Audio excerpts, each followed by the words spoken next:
one of the things I've learned as an organization effectiveness leader is start with what we have in common, connect there, bring out what we don't, celebrate those differences, and then determine what we want to accomplish. Mm-hmm. So that's the key. When folks walk into a room with me, there's some sort of icebreaker we're doing. With my most recent team, we did this icebreaker around where were you born in the family? So were you the oldest child? Were you the middle child? Were you an only child, the youngest, somewhere in between, whatever that means?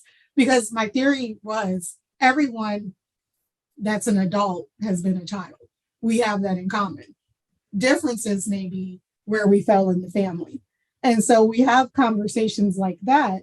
And then, of course, when we debrief those conversations, we connect the diversity, equity, and inclusion pieces to that. And a light bulb goes off for a lot of people.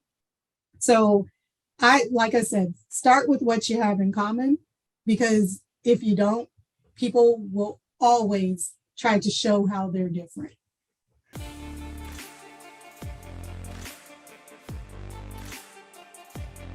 Hello and welcome to Say Hi to the Future, a podcast aimed at highlighting the human side of human ingenuity, clever, inventive, and original thinking. My name is Ken Tenser, curator of Say Hi to the Future and CEO of SpyderWorks, a leading business consultancy for mid-market organizations and entrepreneurs globally.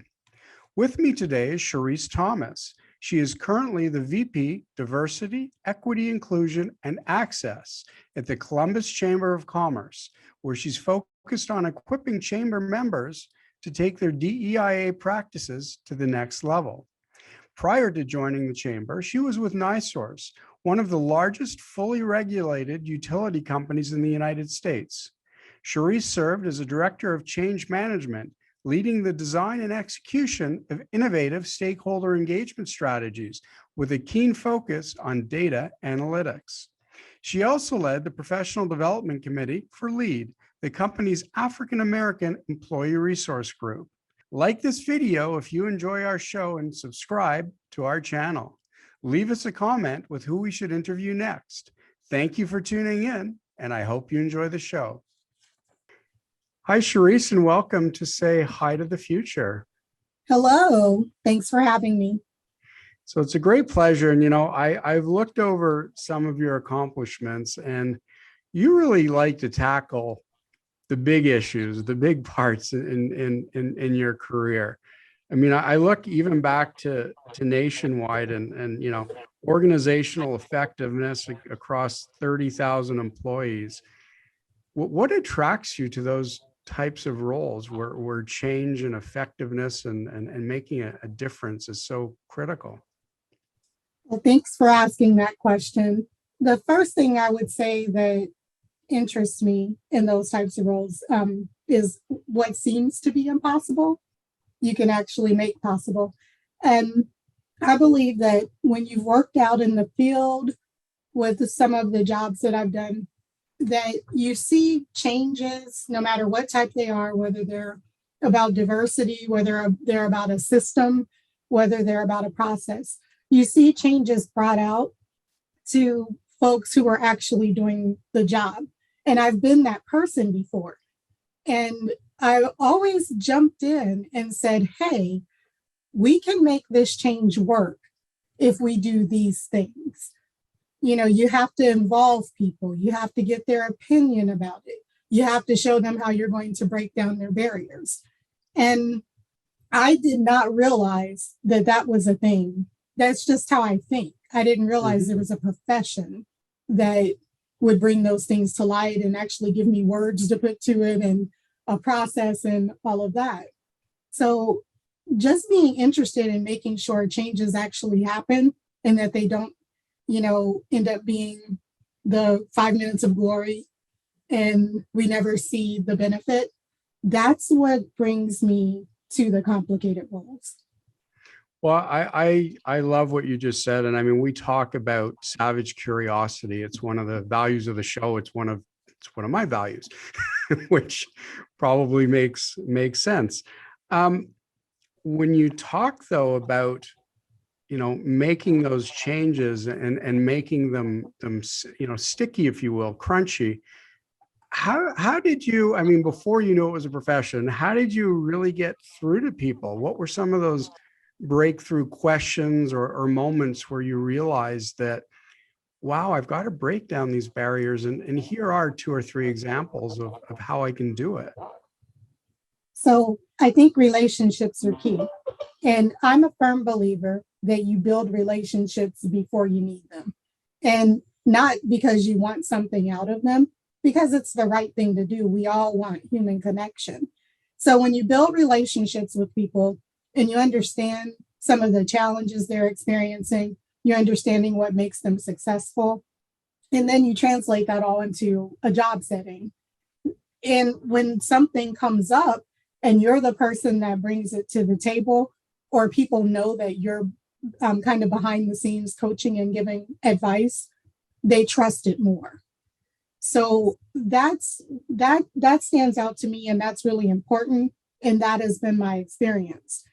And a quick example, before I even went into org effectiveness, I used to work in Medicare. This was years ago. And one of the things that we were doing, they continually rolled out policy changes. And this was a long time ago, we had this binder. And every time a policy change was rolled out, the binder would get updated. We'd have to update our binder. And we had training and we had conversations about it and all of those things. And I thought, oh yeah, this is normal. I thought it was normal, but remember, this was my first job. And so I started going out to other places, and the change wasn't as intentional. And there would be changes announced, and then I would hear, well, why aren't people doing what we asked them to do? And I'm like, let me tell you why. And so being able to have those conversations with leaders and bring them along, it actually led me to get introduced to Steve Bond. At the time, he was the VP of Organization Effectiveness at Nationwide. And he helped me understand, hey, this is a thing. There's something called organization effectiveness, change management, leader effectiveness, team effectiveness, diversity and inclusion. It can all be rolled up into this profession, and I think you should learn more about it. And he mentored me, connected me with different people, helped me get certified in different things, and that was all she wrote. Then I just took off from there. No, that's great. And, you said something off the top about building relationships before the change is needed. And one of the things that I'm actually studying, I'm doing my doctorate just for fun in my mid-50s. Just for fun. Just for fun. And what I'm hearing is something that I've seen lacking is we hear so much about how change fails or transitions fail. And I think I sort of came to the same place that we forget the human factor.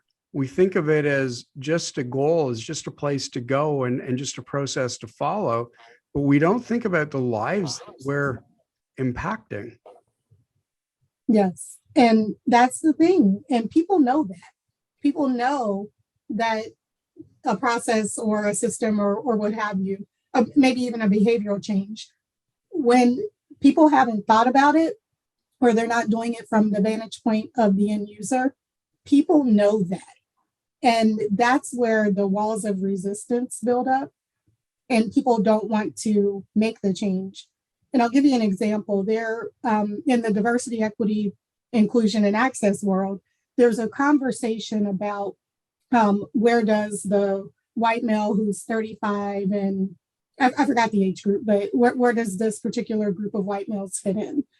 And it dawned on me, oh, we're talking to them about how to change lives for other folks, but we're not talking to them about the benefit for them or where they fit in. So that's why we're hearing these questions. That's why we're seeing the pushback and the resistance. And I'm not talking about people who just don't want the change. I'm talking about people who may not understand why they should be a part of the change. And I know in the work that I've been doing, I've been having those conversations because you have to not be afraid of people disagreeing or not seeing things your way and just talk about it. And I've been having those conversations and I've converted a few people. So, how do we do that on a bigger scale? I'll admit I'm still figuring that out, but I can't wait to see more of it change.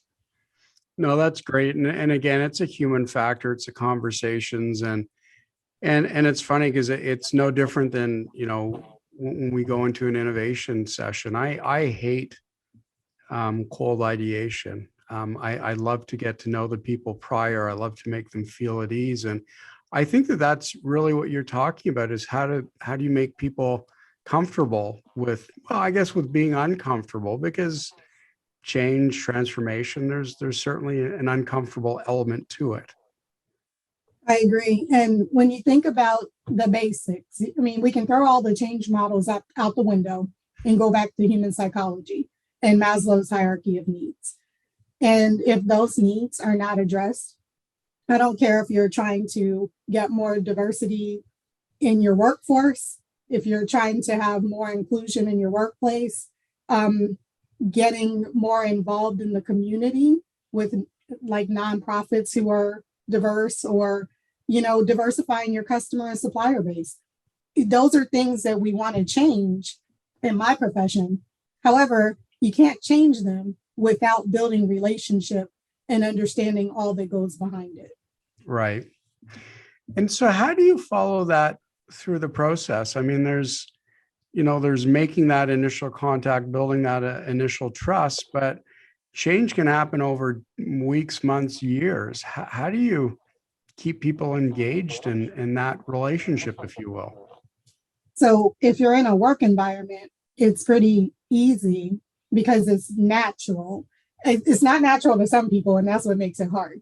What I mean by that is if we're helping our leaders understand the conversations that they should be having, and that's not just workplace leaders, it could be community leaders. So when I worked with a team who wanted to change their strategy, pretty big team, they were across the country. I think they even had some employees in India, and they were thinking about, hey, instead of doing this, we want to do that. And here are the 3 ways we're going to get there. Great. Sounds good, right? But how do you bring that to life with employees? So first of all, you have to get the leaders engaged. And then once the leaders are engaged, then help them go through their own change curve. And that's really important. Help them go through their own change curve. And there are a number of ways to do that. And then help them understand what they're selling. Help them understand what they're selling, help them go through their own change curve, and then give them tools and resources to infuse it into what they already do or should be doing. Meaning, most leaders have town halls, they have staff meetings, they have one-on-one meetings. They're walking the floor having random conversations. They're having conversations in the elevator, the stairway, at coffee shops. Those are interactions or touch points that leaders can use to bring up these things and understand how employees are feeling about it. Or if you're in public service, how are your constituents feeling about it? Those intimate conversations bring up a lot of information. And I believe that every person you talk to represents a group of other people who feel the same way, who just maybe aren't saying it. Right. And if you can address those address those needs and get those folks on board, then they too can become evangelists for you. So it's one evangelist at a time that converts everyone and brings them along the way. Oh, I love that. The one evangelist at a time. I mean, really, it is that buy-in and it is building it. So now you've really stepped into a big topic or a big discussion with your new role. I mean, you've gone from Nationwide, which we all know, and insurance and NiSource, one of the largest utilities in the US. But now, as you join the Columbus Chamber of Commerce, VP Diversity, Equity, Inclusion, and Access. I mean, those are some of the most topical, but also the most controversial areas of change. And I understand it. I mean, as an owner, as an entrepreneur, we think about our products and our processes and our services, but now you're really getting to the human side of how so many businesses work, and teaching or maybe reteaching people a little bit about humanity. How did you think, or what drove you to step up into this role? So when I think about change, you have to have change agents and they work at a local level. So I thought about, hey, I'm here at a corporation and this corporation is great. It's one of the best places I've ever worked. And it's across the country, just very similar to Nationwide, a little smaller, but it was similar. Mhm. And I said, wow, why is it so hard to enact change in larger corporations?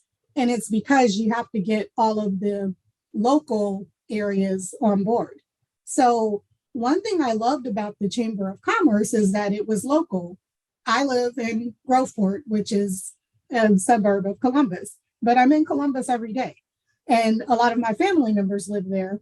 And I lived there for years. So this is local and it's realistic, and it's something that I can touch. It's tangible. I can feel. I can walk through the city. I can talk to people. I can talk to business owners, learn about what they're experiencing, and address it at a local level. And if it works, which it will, because I'm driven like that, it can become a model for other chambers. And other chambers may say, oh, you know what? I need this role. Hey, can you tell us how you funded that? Can you tell us, help us get started?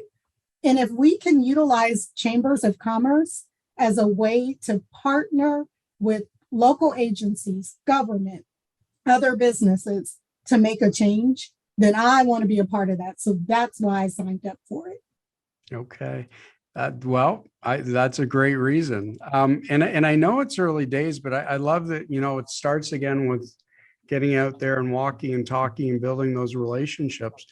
What are some of the things that you're hearing? Because again, formalizing this role as they've done at the chamber, it's newish. I'm not saying it should be or that this is right, but realistically, this is newish. And to a lot of small and mid-sized companies, and I know Columbus is home to some huge Fortune 500s, but to a lot of the small and mid-sized ones especially, and yes, even to the larger ones, you're having a new conversation. So how do you introduce or approach that? Good question. So day one, I walked into the door with a strategy. I was blessed that the organization hired June Stort from Amplify Partners to do an audit. So she did a very comprehensive audit, one of the best I've ever seen. And she talked to the board, she talked to the staff, she talked to CEOs, she talked to member businesses and others, and just the community about their impression of the Columbus Chamber of Commerce. And she was able to highlight the strengths and the opportunities. From her audit, I was able to say, hey, there's 3 things I'm going to do.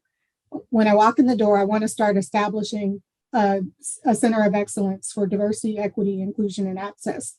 I want to make sure that these principles are infused into the chamber's business practices and the board.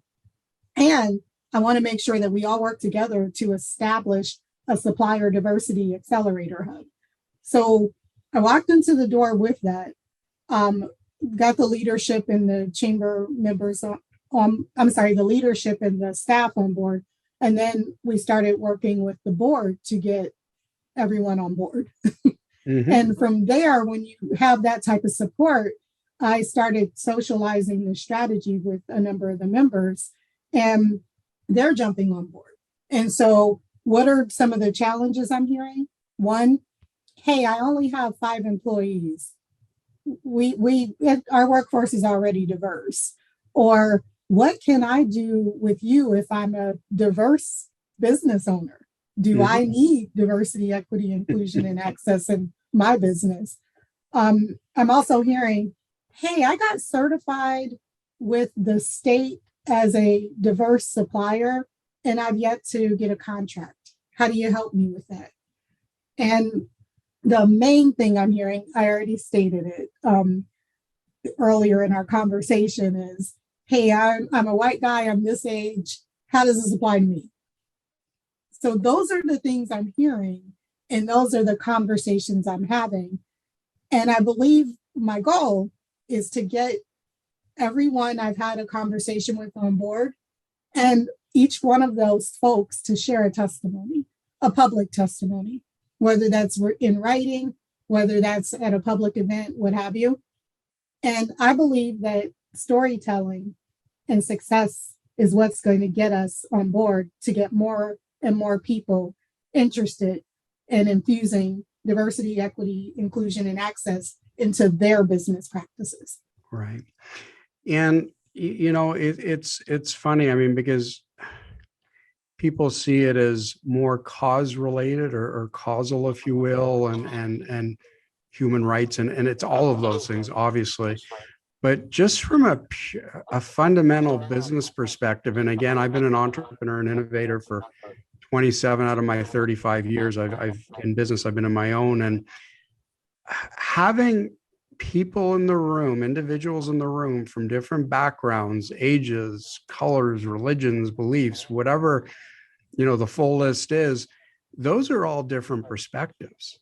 I mean, we're inviting ourselves to not just become a wonderful organization to be a part of, but a really dynamic one in the marketplace. So is that, do people trigger to that yet, or? Oh, yes. So we definitely have different personalities in the room. One of the things I've learned as an organization effectiveness leader is start with what we have in common, connect there, bring out what we don't, celebrate those differences, and then determine what we want to accomplish.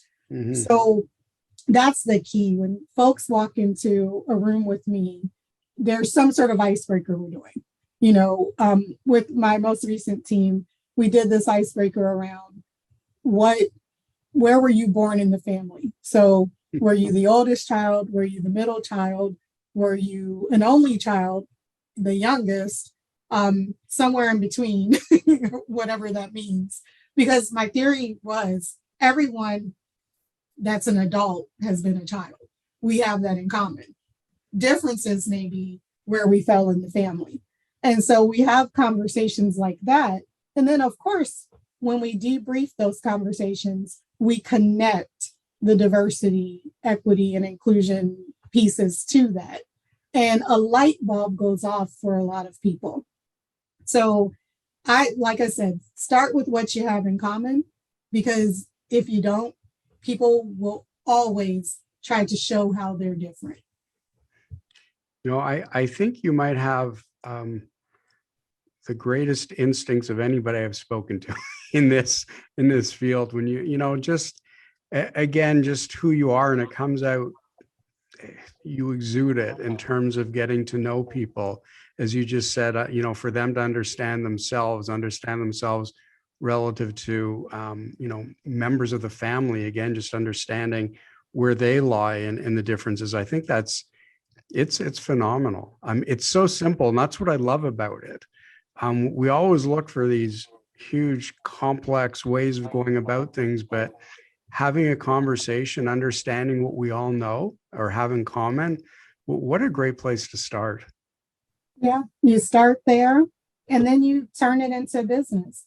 Because if I always used to laugh at my grandfather. My grandfather was really social, and he would make his round about town. He would go to the grocery store. He would go to Eaton Park. He lived in Pennsylvania. It was his favorite place to go. He would go to all these different places, and he would sit down and he would just talk to people. Some people knew him as a regular. Some people he didn't know, and he just talked to everyone. I mean, this man would spark up conversations in the grocery store by handing out coupons to people who he saw getting things. And if he had extra coupons for that thing, he'd say, hey, here's a coupon for you.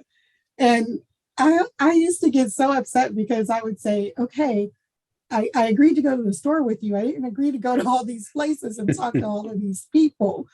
But when I got older, I got it because he had a way of bringing people together. And I think he understood that because he was an entrepreneur before he retired. He owned a barbershop. He was the town barber.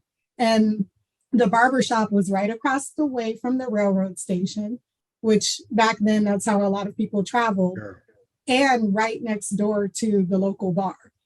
So now, while he wasn't a drinker, he would go in the bar, get a Coke and some peanuts and just start talking to people. And in his case, it was more about converting them to Christianity, showing them the goodness of Jesus and all of that. But it did so much more than that.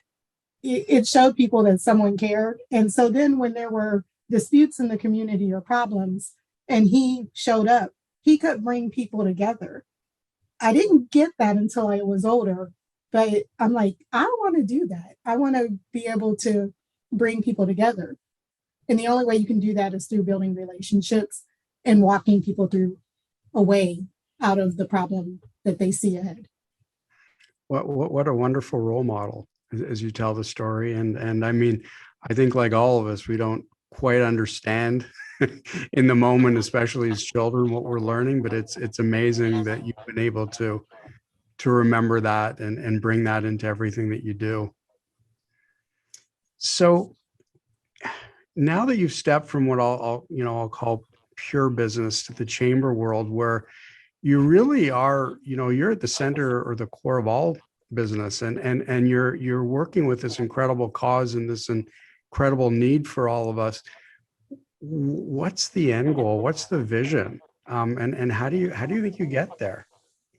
So I have two end goals or two visions. One specifically for chamber membership, and the other is for Columbus as a whole. For the Columbus Chamber of Commerce, I would like to see diversity, equity, inclusion, and access seen as a business accelerator for our members. So not only is it the right thing to do, you can also accelerate your business by doing it. Because at the end of the day, a business owner, while they may have a humanitarian side, don't get me wrong, but the bottom line is what matters, because they have to stay in business. And I get that. So that's a goal for the Columbus Chamber of Commerce. And this year, and maybe a little bit of next year, we'll be building the foundation to bring programs and activities to life to make that happen. Now, for Columbus as a whole, I see a lot of folks doing a lot of good work. And when you think about where we are as a city, we're among the fastest growing metropolitan areas in the country. And I would say we are the fastest growing in the Midwest.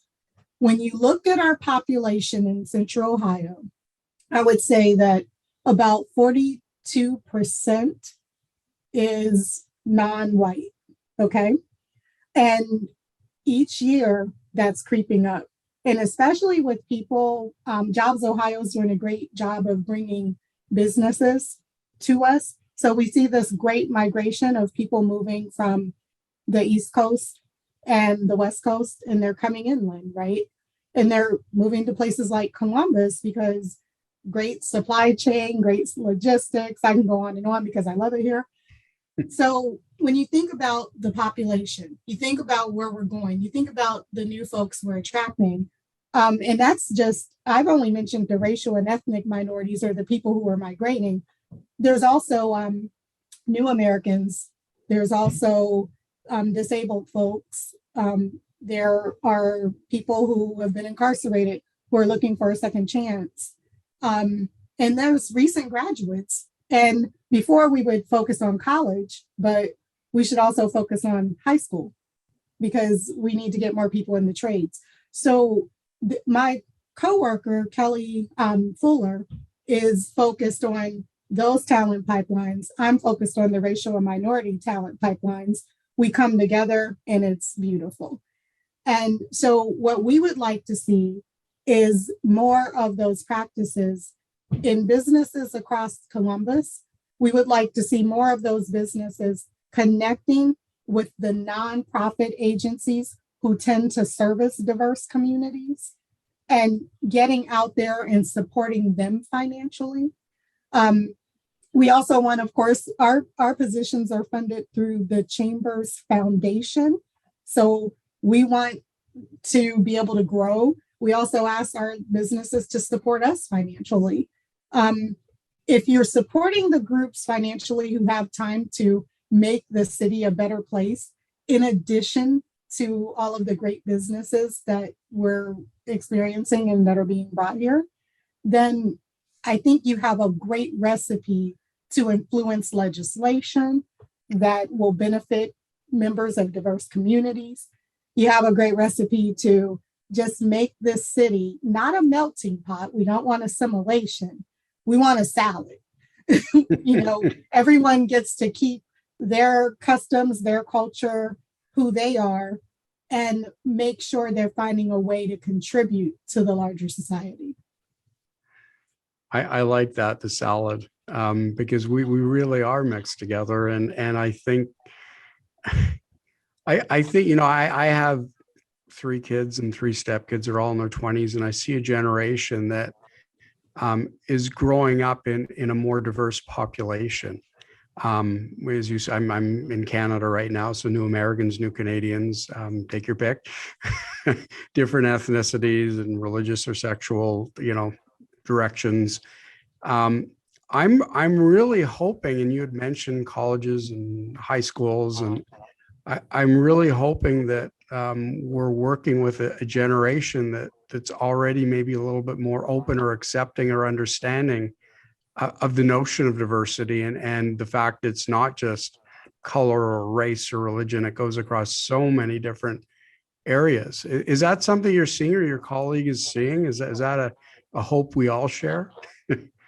So I'm actually seeing that. I have a lot of high school and college graduates around me. So I'm actually seeing that. However, I did read an article that said that the generation looks to be more diverse because of social media and all of that, but they really aren't as accepting as we think they are. So I want to get underneath that and understand more about it. But I also understand that I live in Central Ohio, which is becoming a much more diverse and accepting place. But when you look around the world, I hear that the generation is not as accepting as we think they are. No, that's interesting. And it might be, the difference between online and in person, and getting back out and being together again and getting comfortable being in a crowd with anybody. Right now. It's been a couple of years. Yeah, and you find out who we really are through adversity, right? You see things that you may see cracks in the foundation that you didn't see before when things were more stable. Yeah. So we were here with Sherrice Thomas, who's the VP Diversity, Equity, Inclusion, and Access, the Columbus Chamber of Commerce. Sherrice, it's been an absolute pleasure. And I'll say that I am the chair of our board of trade, and it's funny because I got connected to Ohio and Columbus through a few different routes. One, a dean at the College of Columbus Art and Design, who I've known for many years, who was in Savannah prior, but also through Jobs Ohio and Brendan Morrow. There's a great relationship between Ohio and Ontario, Toronto, where I am, in terms of trade and building those relationships. So I become more and more familiar with your area, with Columbus, with Ohio. And I'm just wondering though, as we move to the end or sign off today, as a chair of a board of trade, what's the one thing I should be thinking about in this area of diversity and equity, inclusion, and access? Good question. So, of course, enabling the businesses, right? If you don't have someone like me, and that's fine, how are these principles of diversity, equity, inclusion, and access, how are they being infused into the work that the chamber is already doing? And that's the key, because you don't necessarily have to have a Sherrice Thomas, but you do need those principles infused in. And I would suggest, if you haven't already, tapping into your local resources who are experts in this space, you will find that in your chamber, there are some amazing people, and I'm sure you've already discovered that. And they have great things going on, and they're just sitting at the edge of their seat waiting to share it with someone and get others involved. So if you don't have a Sherrice Thomas, that's okay. You do have someone like that in your membership. And how do you get all of those someones together to help make sure that these practices are infused into your chamber's practices and that they're encouraging their member businesses to do the same thing? Sherrice, that was wonderful. Thank you so much for that. Thank you so much for the insight and for the time we've spent together. As I said, I'll be back and forth to Columbus. I can't wait to see all the great progress and all the great transformation and changes that you bring to the chamber and our businesses there. So thank you so much for being on the show today. Thank you for the invitation.